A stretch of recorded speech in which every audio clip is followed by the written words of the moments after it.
y esto, por ejemplo, en mi país, este sistema lo están rechazando después de 20 años de democracia allí, porque fue impuesto por Pinochet. Y resulta que ahora, después de 23 años de democracia, el pueblo está en la calle pidiendo volver a que el Estado se haga cargo del bienestar social. O sea, esto ha fracasado, no hay otra cosa. Las pensiones privadas allí fue una estafa tan grande que hoy, después de un par de décadas, hay gente que se tendría que jubilar y se encuentra con la maldita desgracia de que las multinacionales no le aportaron un duro, porque el Estado incluso les dio a ellos la potestad para que descuenten, pero que no le aportaron a la gente. O sea, todo ha sido una estafa. Y esto se impuso en Argentina, en el gobierno también de Carlos Menem, y allí prácticamente es un país tan corrupto que los bancos y las aseguradoras sociales se fueron con el dinero y nos dejaron a nosotros. Yo ahí había empezado a aportar una jubilación privada, y de la noche a la mañana me llega una carta diciendo que esa Aurora nueva a la que yo estaba apostando, que me mandaban todos los meses un resumen de lo que tenía, de lo que me descontaban, y de repente de la noche a la mañana me quedé sin un duro. Entonces, acá lo que hay que hacer es justamente comentarlo y decir que esto ya fracasó, o sea, que no es nada nuevo. Todo lo que se está privatizando aquí es lo mal que estamos pasando nosotros en América, y no es una cosa nueva, o sea, esto ya tiene muchos años de andar. Por ejemplo, lo pusieron también en Inglaterra, la señora Thatcher, y también ha sido un problema. Y esto es vamos a decir, más que nada un alcance para que sepan que todo lo que se privatice y sea del Estado es malo. Así que nada más, muchas gracias.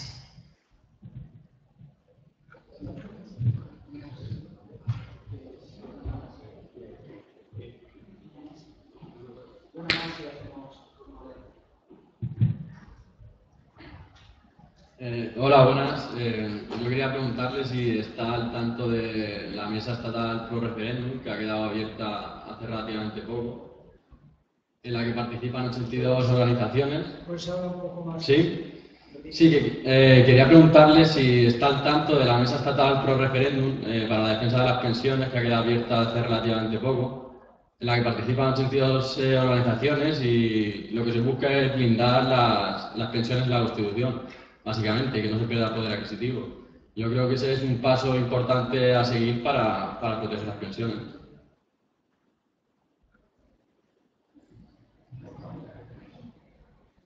Voy a empezar por esta última. O sea, yo en Cataluña no tengo idea. Precisamente desde el seminario en el que yo me muevo, la idea de las pensiones no se tocan tenía una segunda parte: y no votes a aquel que las toca. Es decir, el partido que toca las pensiones no le votamos. Nos queda muy poca fuerza. Después vendré a su pregunta, pero me parece interesantísima porque es estructura de poder lo que me está planteando. Me alegro que haya movilización. Mi comienzo es decir por qué las pensiones no se tocan, demostrar que no se tocan y no debemos dejar que las toquen.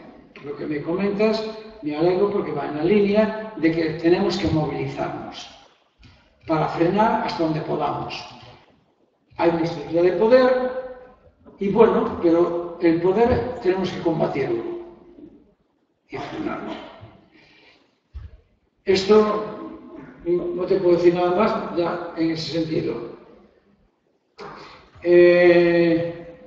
Voy a ser un poco para las pensiones. En el caso de... Yo empezaba esta charla diciendo como el señor Friedman con Pinochet montó y después se fue Videla, etcétera, etcétera. Entraron y fueron los países que de alguna manera eran un modelo para Europa de lo bueno que eran las pensiones privadas.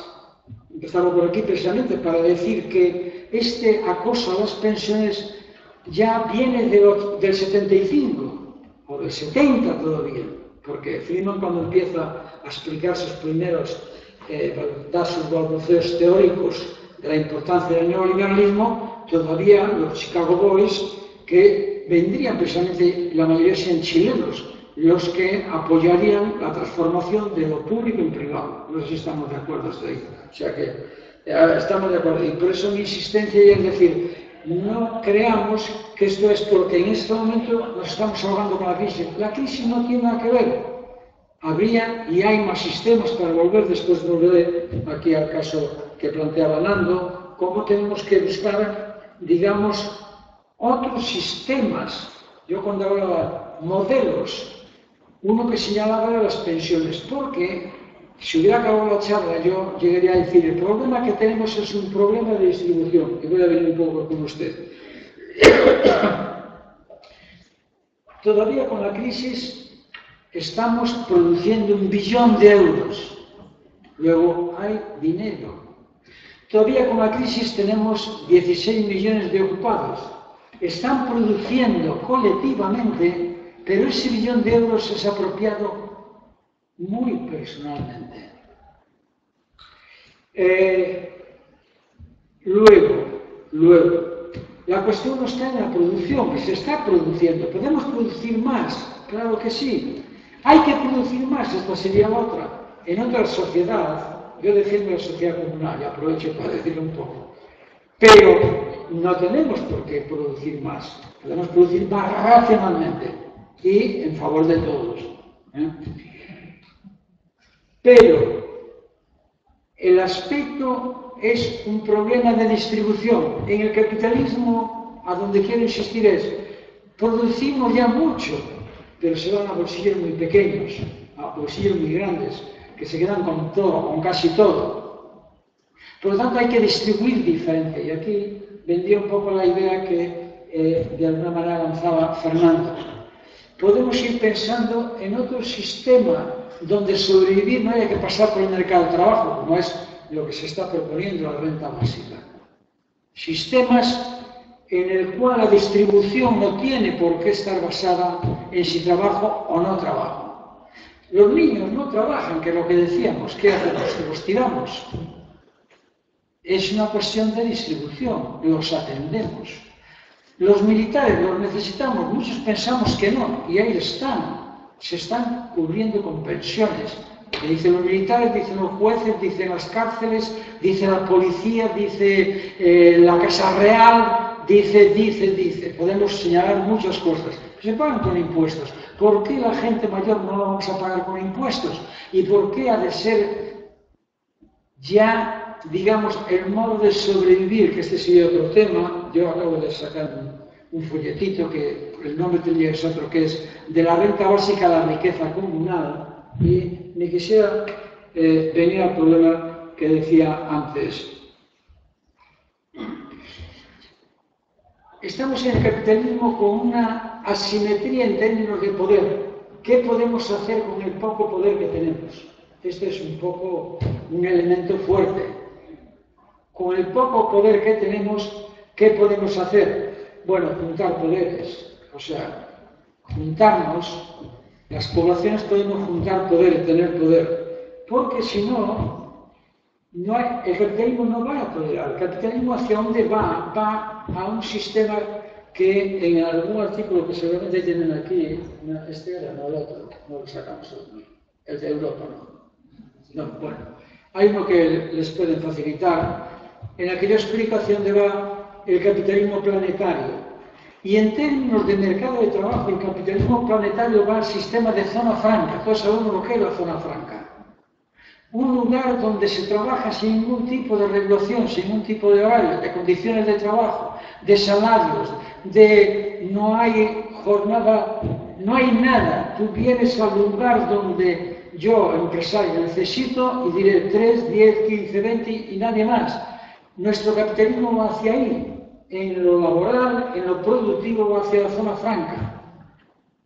Un sistema de zona franca para muy poco empleo, con mucho beneficio.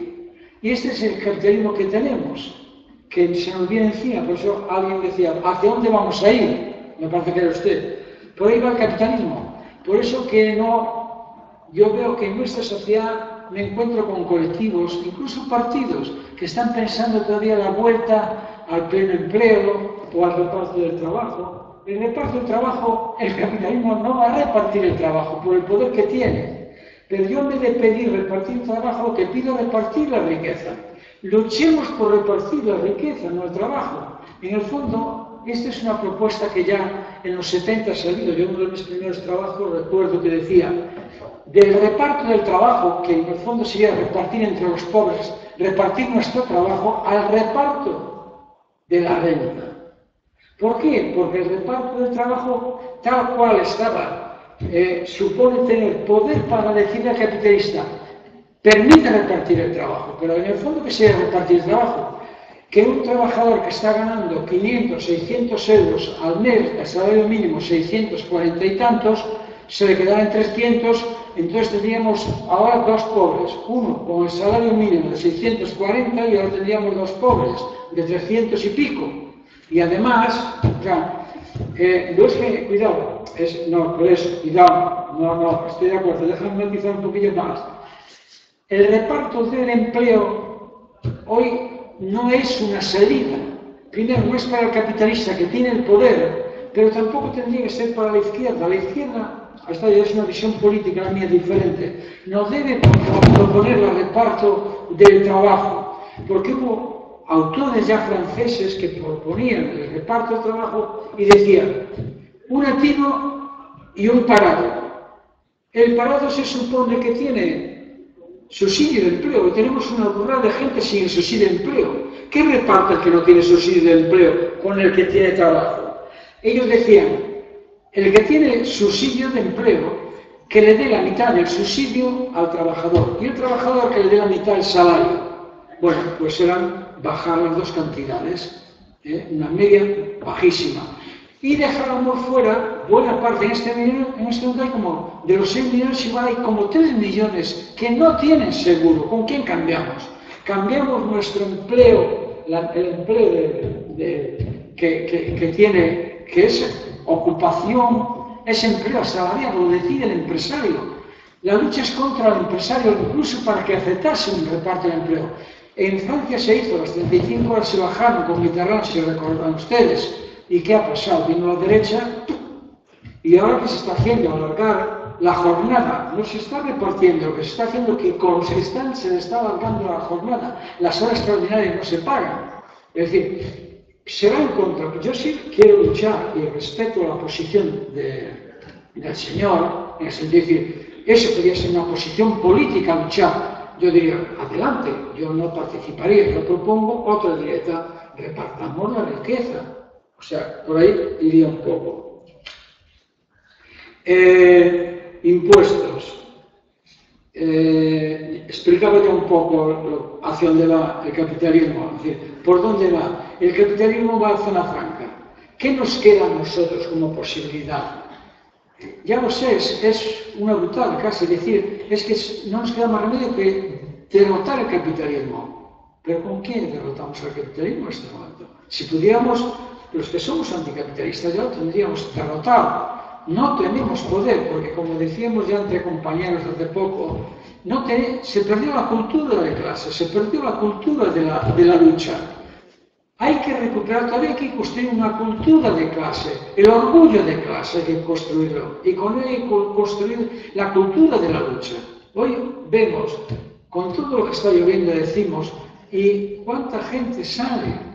El individualismo es brutal, no en balde llevamos años y años con este sistema, porque, como decía antes, hay muchos partidos, que ir acabando, hay muchos partidos que todavía están empezando, y la vuelta a lo de antes, es decir, un capitalismo humano y verde. Los ecologistas quieren un capitalismo verde, no todos, hay más radicales, pero con ello también pedimos un capitalismo humano. El capitalismo no es humano. Rosa Luxemburgo ya nos decía, el capitalismo es barbarie. Y si es barbarie, actúa como tal, y en este momento tiene todo el poder por delante. Había aquí otro que era con los impuestos, pero yo antes quería contestarte aquí un poquito. O sea, las desgravaciones fiscales es cierto, para el que invierte. Pensión privada, uno invierte, tiene una desgravación fiscal. Si todos fuéramos, las desgravaciones fiscales, el que invirtiese mucho su desgravación fiscal sería mucha, el que invierte poco sería muy poquito. Pero en cualquier caso, están los beneficios del otro lado, del que gestiona las inversiones, como he contado antes. O sea que hemos de tener en cuenta que hay como dos partes. La parte del que lleva el dinero e invierte en una pensión privada, pero también los organismos que gestionan las pensiones privadas. Yo hablaré de las millones y millones que ganan ellos, porque las desgravaciones solamente serán para los muy ricos, los que se puedan beneficiar de algo que ya lo están haciendo. Por eso se dispararon también las pensiones, porque había unas desgravaciones fiscales. No digamos la SICAP todavía, o sea, podríamos entrar en todo el sistema de impuestos y ver qué tipo de impuestos se están beneficiando mucho más que otros. Pero yo en este caso distinguiría el beneficio de unos y el de otros. Y sí que iría a tu punto, que es el de la distribución. El problema en el capitalismo no está en que no se produce una barbaridad. De hecho, no tenemos más que ver la cantidad de dinero que se mueve, que anda entre bancos y por bancos ese dinero sale de alguna parte.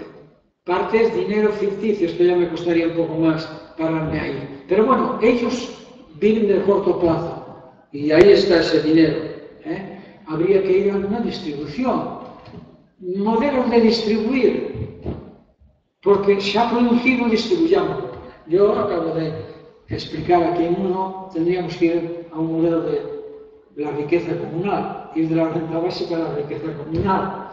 Pero, en cualquier caso, todo esto supone lucha. Cualquier cosa que queramos hacer, el capitalismo no lo va a conceder, está potente y no lo tenemos más que ver. Lo que está haciendo, se lo pasa por encima y ya está. 1.500.000 firmas por los desahucios. Han dicho, no hacemos nada y punto. O sea,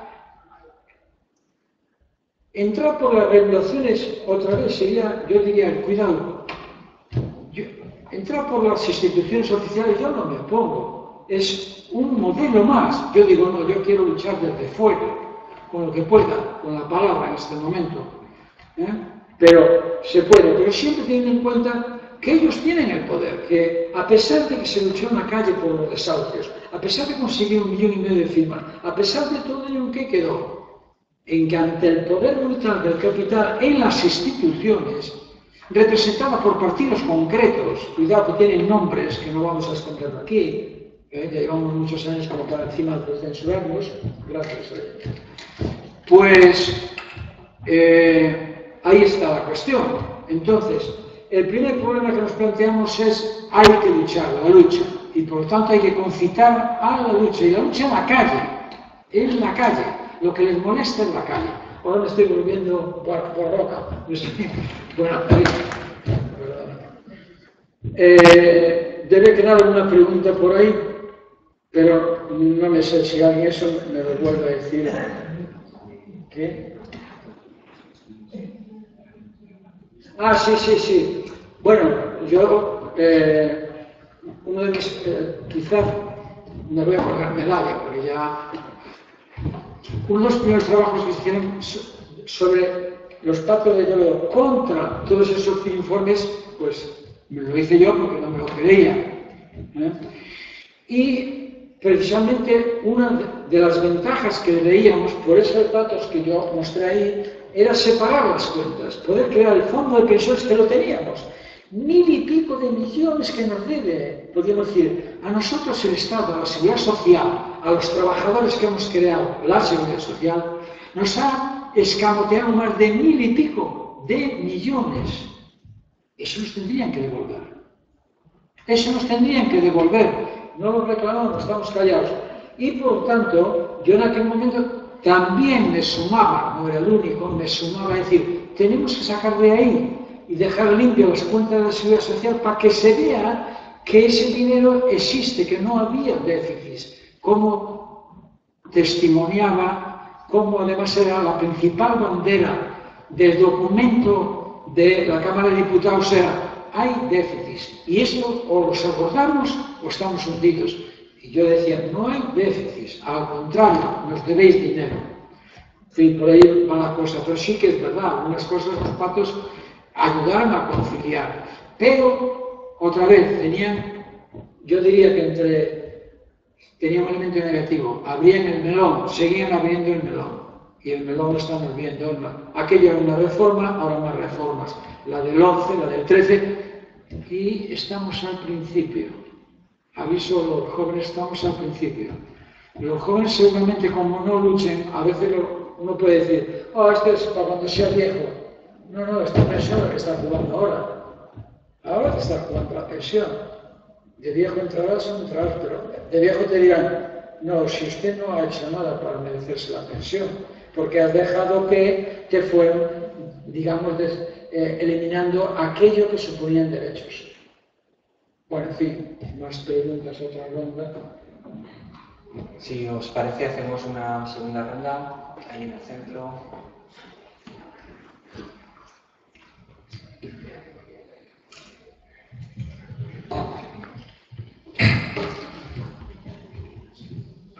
Le quiero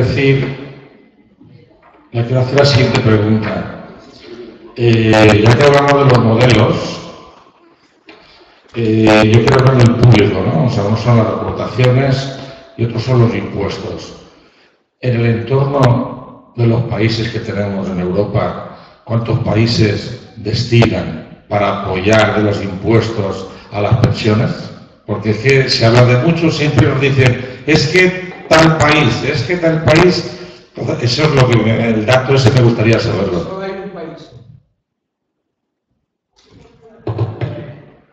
que lo aplica, solo hay un país que lo aplica. Por eso nosotros decimos, ¿por qué no? Y se acaba todo este follón. Toda persona que cumple 65 años, pues pasa a cobrar la pensión. ¿De dónde? Del presupuesto general. Tienes que calcular del presupuesto general. La otra parte que yo veo, es decir, pero esto hace que en efecto seamos ya ahora todos los ciudadanos solidarios. Yo defendería todavía, a ver, le explico mi punto de vista. ¿Por qué yo decía que el modelo actual es el mejorcito? Porque si pasamos al de ciudadano, estamos perdiendo un elemento muy importante que ya se ha perdido, la centralidad del trabajo, que es un elemento de clase. Estamos perdiendo. Si pasamos al de ciudadano, los ciudadanos resolvemos el problema que tenemos cuando seamos mayores como ciudadanos. Y es un sistema bueno. Pero es que en este momento podríamos complementar. Es decir, como trabajadores tenemos una solidaridad de clase y la vamos a mantener. Y allá donde no lleguemos, o en los años que por cualquier, como este año puede haber un déficit, lo cumplimos, digamos, lo empleamos con impuestos. El Estado paga la diferencia. Y tendríamos los dos. Ahora, cuidado, esta es una visión muy particular. Tranquilamente puede haber una, y seguramente con el tiempo, a ver, ya tenemos las pensiones no contributivas, ya se pagan con impuestos. Había 230 y tantas mil personas que cobran en base a una, digamos, solidaridad ciudadana, pero no de clase. Y a mí todavía, por mi edad y viniendo de la cultura que vengo, todavía me cuesta renunciar, pero que no me cuesta, pero que estoy totalmente de acuerdo con lo que...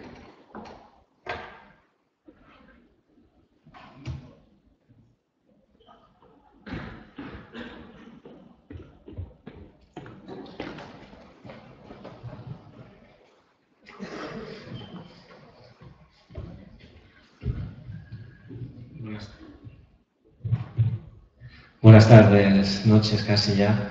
Quería hacer una pregunta en relación al tema de las pensiones, porque se está centrando mucho el tema de las pensiones en el tema local, ¿no? Y pues, está hablando un poco del tema del capitalismo, ¿no? Y la economía global, ¿no? Y un poco en tus palabras pues se ha quedado un poco el tema de que España o Europa cada vez necesita menos obreros. Cada vez la producción se está llevando a estos llamados países emergentes, porque aquí un poco pues estamos viéndolo todo un poco en nuestro tema de decir, bueno, pues la vieja Europa. Bueno. el tema de las pensiones, pero es que cada vez Europa o España pues, produce menos, necesita menos obreros, se hacen patentes, se genera tecnología, pero al final la mano de obra pues, se está llevando a otros países, ¿no? Entonces, lógicamente también lo has dicho, es decir, para que haya pensiones alguien tiene que pagar impuestos. También has comentado un poco el tema. Aquí hace falta una gran reforma fiscal, los ricos no pagan impuestos. Es decir, aquí los impuestos siempre los pagamos los mismos. Es decir, eso no es un tema de decir, bueno, pues que se paguen más con impuestos, ¿no? Entonces, un poco el tema de cómo quedan las pensiones con la globalización. Sí, hay que derrotar el capitalismo, está claro, es decir, que al final, pero ¿cuál es el futuro mientras se consigue o no se consigue derrotar ese capitalismo y al final, pues todas las grandes empresas se están llevando pues, a producir y su mano de obra pues, a países donde, lógicamente, el problema de las pensiones para esa gente ya con comer ya tienen suficiente, ¿no? Un poco una visión más global, es decir, de que serían las pensiones, ¿no? Está claro que lo hemos centrado un poco más en España, ¿no? Gracias.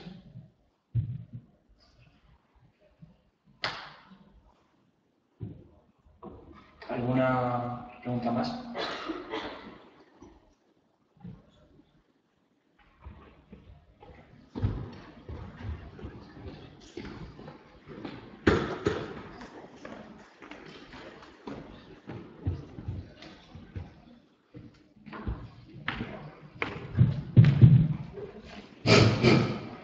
Bueno, perdonad, es que me encuentro con un dolor de muelas, pero la costumbre de intervenir siempre. Bueno, voy a intentar hacer un esfuerzo. En primer lugar, decir que me ha gustado mucho la charla. Para mí la charla ha quedado súper clara, ya que ha quedado súper claro que lo que quiere el capitalismo es hacer un negocio de las pensiones y todo lo demás que ponen son gaitas para ellos ganar más dinero. Y eso creo que está súper claro. Yo estaba en la alta dirección de comisiones cuando lo del Pacto de Toledo, y el Pacto de Toledo creo que se ha explicado bastante bien. El Pacto de Toledo se suscribió por todos porque se estaba gastando dinero en las pensiones o en las cosas que tenían que ir a los presupuestos generales del Estado. Y entonces lo que se hizo fue separar, usted lo ha dicho bien claro, se separó y a partir de ahí había superávit. Había y seguía habiendo superávit. Hasta ahora usted también lo ha dicho y es verdad, sigue habiendo superávit. Creo que, como usted ha dicho, de verdad tenemos unas pensiones, un sistema de lo mejorcillo del mundo. Y ahí, coño, esto suena chino. Pues no. Lo que pasa es que en este país, no sé cómo se las arregla, que cuando caen 3 peces, a la sartén no llega ni uno porque se han quedado en el camino los demás. Cada uno rebaña por donde puede. Pero el sistema, si se cotizara, todos, si todos trabajáramos, que debíamos de trabajar, la discusión no tendrá que, en este momento no tendría que ir en que si Pepe, que si Juan, que si Antonio. La discusión tendría que ir con las tecnologías que hay, cuántas horas hay que trabajar para producir suficiente para que la humanidad viva. Ese sería el planteamiento que tendría que hacer y no se hace. No se atreve nadie a hacerlo. Lo mismo que nadie se atreve a decir que no vamos a cambiar lo de las pensiones mientras que no superemos el capitalismo. Es decir, mientras que no pagamos el capitalismo. Así de clarito. A veces yo oí un compañero que el otro día, déjate el carnet a un lado, no seas tan bruto a hablar, pero yo es que nací bruto y tengo que seguir siendo bruto. Eso es lo que hay. Usted lo ha dicho muy claro. Lo fundamental es hacer el reparto, lo que mucha gente dice, el reparto de la tarta, repartir bien la tarta, y repartir bien lo que producimos. Y aún se tendría que producir más porque son muchas las necesidades que hay y muchas, aunque aquí alguien ha dicho que en España no pasaba hambre, en España se está pasando hambre, y no lo digo yo, lo dice Cáritas, que no tiene nada que reprochársele ni de comunista, ni de izquierdista, ni de nada de eso. Y lo dice Cáritas, y dice la verdad. En España ya está pasando hambre. Y yo conozco en mi pueblo, en este pueblo que precisamente se ha trabajado mucho, hay pensiones regulares, malas, buenas, pero casi todo el mundo tiene pensiones. Están viviendo un montón de familias de la pensión del abuelo. De la pensión del abuelo. Y eso debíamos de darnos cuenta. Decimos, hay que luchar en la calle. Yo soy también lo que digo, hay que luchar en la calle. Pero ¿quién saca a la gente a luchar en la calle? Vamos a ver si somos capaces de darle la vuelta a la tortilla cuando llegue el momento. Si somos capaces de mantener en nuestra mente todo lo que tenemos que hacer para que no nos sigan robando. Todos los engaños que nos están metiendo y todo ese canjeo de cuentas que yo me mareaba, cerraba los ojos porque me mareaba de todo ese tanto cuento chino. ¿Qué cuento chino? Trabajar y cotizar y los países esos que hay, ¿cómo le llaman? Los países fiscales esos que hay. Los países. Esos países que tienen miles de millones, billones de pesetas, de las que valen la gente que tiene el dinero, que vuelvan y que se paguen. Y si todo el mundo contribuye fiscalmente, se puede vivir, pero todo el mundo tiene que trabajar. Todo el mundo tiene que trabajar y trabajar de verdad, porque, ojo, nadie se atreve a hablar del tumbo de aquel muro y de cuatro cosas así. Yo no estuve mucho por ahí, pero es que la gente no trabajaba porque no le daba la gana y aquellos no le obligaban a trabajar, y eso se tiene que obligar a trabajar, porque si no se obliga a trabajar no se produce, no se puede repartir. Y todo, en fin, yo no quiero seguir más en esto, pero yo, en mi línea, estoy totalmente de acuerdo. Y yo creo que ha quedado bien claro que todo es una farsa para engañarnos y ellos seguir ganando con su dinero. Igual que han hecho la banca con lo de la deuda, que han comprado su propia deuda y ahora en vez de pagar un 2 o 3% que cobraban, ahora cobran un 7 u 8. Y entonces la nación se trampa y tiene que pagar más intereses y tiene que pagar más. Muchas gracias por la intervención. ¿Alguien más?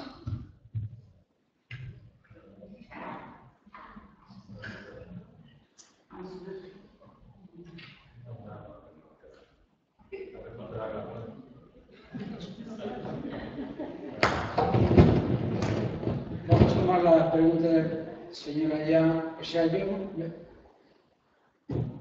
no sé por dónde empezar, o sea, porque creo que es todo uno. O sea, esa separación, esos matices que ha hecho, están interrelacionados, no están separados. O sea, del ovillo, tanta parte forma la punta primera como la final, como el medio. Es decir, cuando hablamos de capitalismo planetario, cuando hablamos de empresas, cuando hablamos de trabajo, de empleo asalariado, antes yo decía que hemos de tener en cuenta que el empleo asalariado está en manos de las empresas. La empresa decide producir aquí o producir en otro lado, decide ella, no tenemos poder para frenarla. Empezamos hablando de aquello que nos afecta directamente, pero eso no quiere decir que no existe, más allá de las fronteras donde las pongamos, en Europa o en el territorio español, que no existe un ejército de reserva de mano de obra. Cuidado, cuando hablamos de clases, estamos incluyendo, primero, por un lado, empresas con poder, empresas que tienen el poder de decidir si producen aquí o se van a Portugal o se van a Vietnam. No somos nosotros. Cuando hablamos de poder podemos decir, no tenemos poder para frenarlas. Estamos hablando de ello. No es que no hablamos, está implícito. Lo que sí es verdad que el hilo conductor eran las pensiones, pero yo fui añadiendo añadí una clave diciendo ¿qué pasa en Europa? Pero Europa, si analizamos lo que es Europa, Europa está cruzada de capital internacional o, digamos, en sus mercados de productos, cojamos la China, por ejemplo. ¿Cuánto no produce o invierte la China aquí? ¿Cuánto los países del petróleo, del Golfo, son propietarios ellos igual en buena parte, 50%? Yo trabajaba en una multinacional que el 25% alemana, el 25% era de un jeque de Kuwait.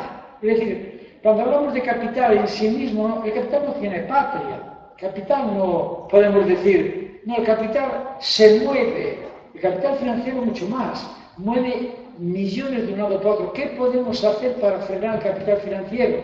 ¿Qué podemos hacer para frenar los petrodólares? ¿Qué podemos hacer? El otro día viene Bill Gates y dice que invierte porque le parece bien. Todo eso no es que no estamos hablando de ello.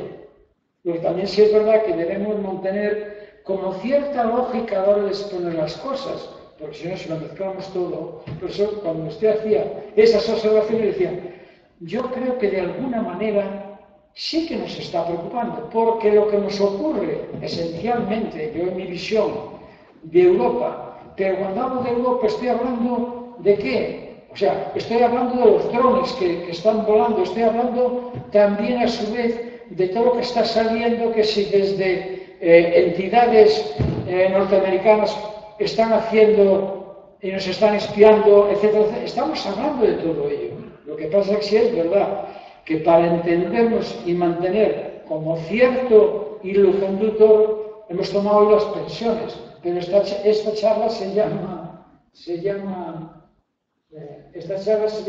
Causas y consecuencias de la crisis capitalista y no dice ni España ni Europa, sino de la crisis capitalista. Una falsa crisis, porque yo siempre digo, el capitalismo tuvo un problema con su modelo de acumulación, me aclaro ahora. Pero el capitalismo como tal está en su esplendor con respecto a la lucha capital-trabajo. Nunca dominó al trabajo como ahora. Luego el capitalismo está en su esplendor. Está haciendo de nosotros lo que le da la gana. Nos está quitando todos los derechos.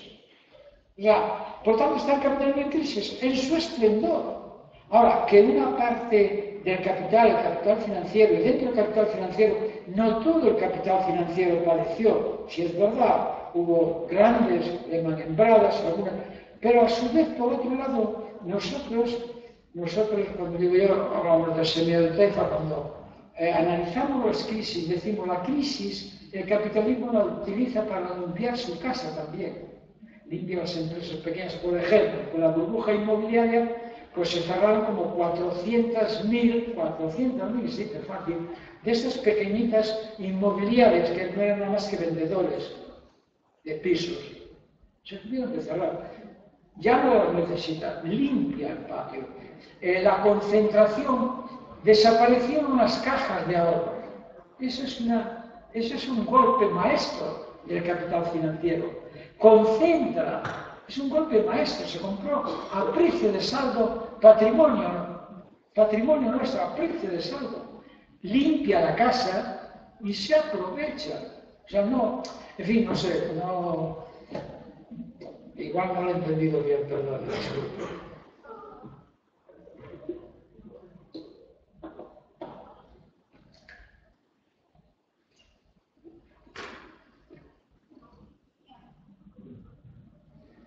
Bueno, ¿alguna pregunta más? ¿Alguna intervención?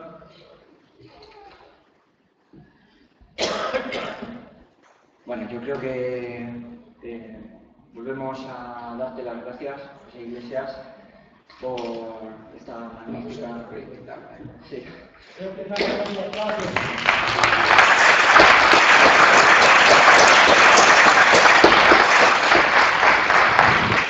Y bueno, pues damos las gracias de nuevo y recordad que la próxima charla será en el campus de la EPSO, en Orihuela, en el campus de Desamparados, y será a cargo de Fernando Vallenilla. Gracias. Y bueno, con título, como podéis ver ahí, Agricultura, Población, Energía, las claves de una crisis financiera y de civilización, donde se tratará pues cómo puede afectar la crisis de los combustibles fósiles en la sociedad en general. ¿De acuerdo? Y bueno, ya con esto pues os damos la gracia también a vosotros por asistir y esperamos veros en las siguientes charlas. Muchas gracias.